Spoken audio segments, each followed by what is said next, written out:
Elle était sur le point de devenir la nouvelle icône du cinéma à Hollywood. Mais la lumière sur Carla Sofia Gascón s'est éteinte du jour au lendemain. Tout commence au Festival de Cannes. Son interprétation d'un ancien narcotrafiquant en transition de genre dans le film Emilia Pérez de Jacques Audiard la révèle au grand public. Il lui vaut le prix d'interprétation féminine aux côtés des autres stars du film.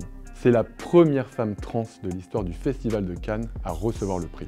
A todas las personas trans que estamos sufriendo todos los putos días. Todos tenemos la oportunidad de cambiar a mejor, de ser mejor personas. Un moment clé dans sa carrière, mais qu'il expose aussi à bien des attaques transphobes, dont celle de Marion Maréchal Le Pen, contre qui l'actrice de 52 ans porte plainte pour outrage sexiste.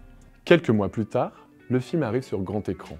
Les critiques sont élogieuses et le public se presse dans les salles pour voir le film malgré quelques reproches. Certains critiquent son approche rétrograde de la transidentité et d'autres sa vision esthétisante du narcotrafic. Mais les premières cérémonies hollywoodiennes flairent le carton pour Emilia Pérez et pour Carla Sofia Gascón, devenue le véritable visage du film.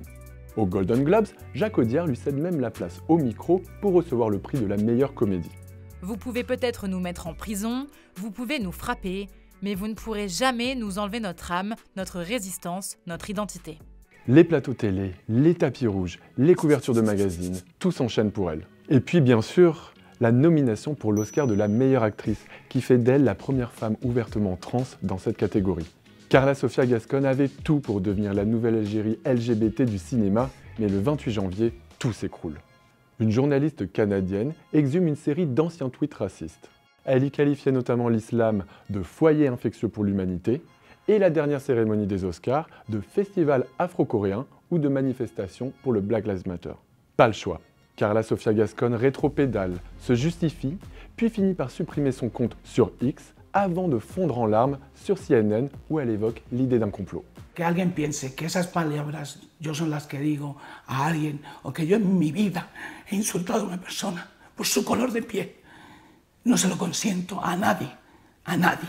Mais c'est trop tard. Netflix l'a déjà retiré des événements et affichages promotionnels dans la campagne pour les Oscars. L'autre tête d'affiche du film, Zoé Saldana, se dit très attristée, quand Jacques Audiard lui dit ne carrément plus vouloir lui parler. Finalement, Carla Sofia Gascón publie un message sur Instagram. Elle déclare vouloir garder le silence pour laisser parler l'œuvre d'elle-même et se mettre en retrait de la campagne des Oscars. Mais le mal est fait.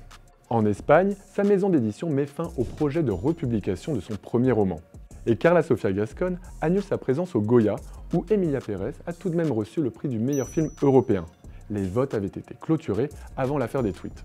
Depuis, la tournée des cérémonies et la promotion du film continuent sans elle. Même si Jacques Audiard a tenu à saluer sa chère Carla Sofia au dernier BAFTA Awards, sa disparition fulgurante laisse des questions sans réponse. La découverte de ces tweets après la sortie du film interroge. Et quand bien même ces tweets sont inacceptables, la disgrâce aurait-elle été la même si elle n'avait pas été une femme trans?